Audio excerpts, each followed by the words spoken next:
Izina yanjye nitwa Roseline, nkaba mpagarariye kampani yitwa Work Roseline, ariko nkaba Work Roseline itunganya igihingwa cya Rosella hibiscus.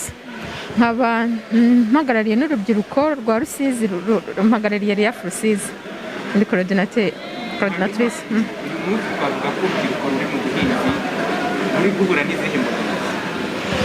Imbogamizi cyane duhura nazo ni abajene baba bagitangira, baba bafite igitekerezo ariko ntago baba bafite asset mvuga, ubwo ntago baba bafite imitungo, ntago baba bafite ubutaka, ntago baba bafite aho gukorera, ntago baba bafite icyo baba bafite gusa ni igitekerezo n'ubumenyi.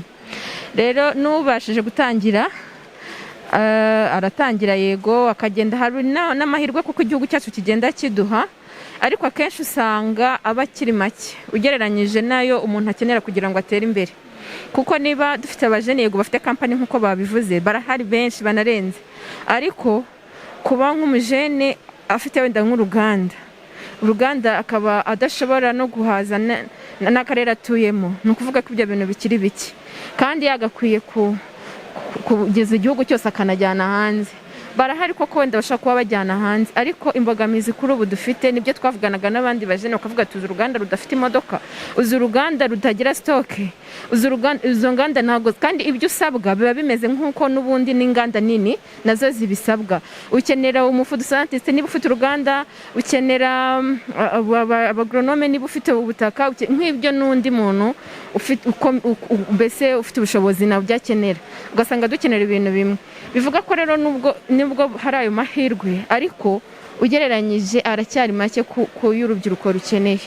Imbogamizi rero tugira ni uko nyine usanga arabitangira nk'uko akabona ayo mahirwe make, hari za Youth Connect, hari na BDF n'ibindi bagenda babafasha, ariko ugasanga n'ubundi ntacyo bimumariye, ugasanga nko mu gihe cy'imyaka 2 cyangwa 3 ntabwo bikiriho, kubera ko nyine ntabwo ubushobozi yahawe bwari kumufasha kubigeraho.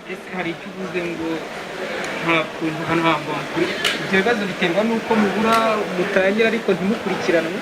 Urebye n'icyo kibazo, ni nkacyo kibazo, kuko umuntu aratangira yego leta wenda iragerageza, ntabwo navuga ngo nanone baterera iyo burundu, ariko ntabwo bihagije, ntabwo biragera ku rwego nyine urubyiruko rwakira koko rwahaza. Nuko niba bafashe nk'urubyiruko ariko akaba atashaka guhaza akarere nk'uko nabikubwiye, akarere atuyemo akaba adashobora kurenga akarere ke ngo anajye mu kandi, nuko ibyo bintu nubwo bamufashije ariko biracyari bike, hakenewe kubongerera. Kuko nk'ubu ngubu nk'urugero nk'abantu bafite inganda n'urugero, ntabwo harimo abadashobora kwamamaza, kubera ko yakamamaza asa akabaha iki, ayamamaje ntabwo yabibona.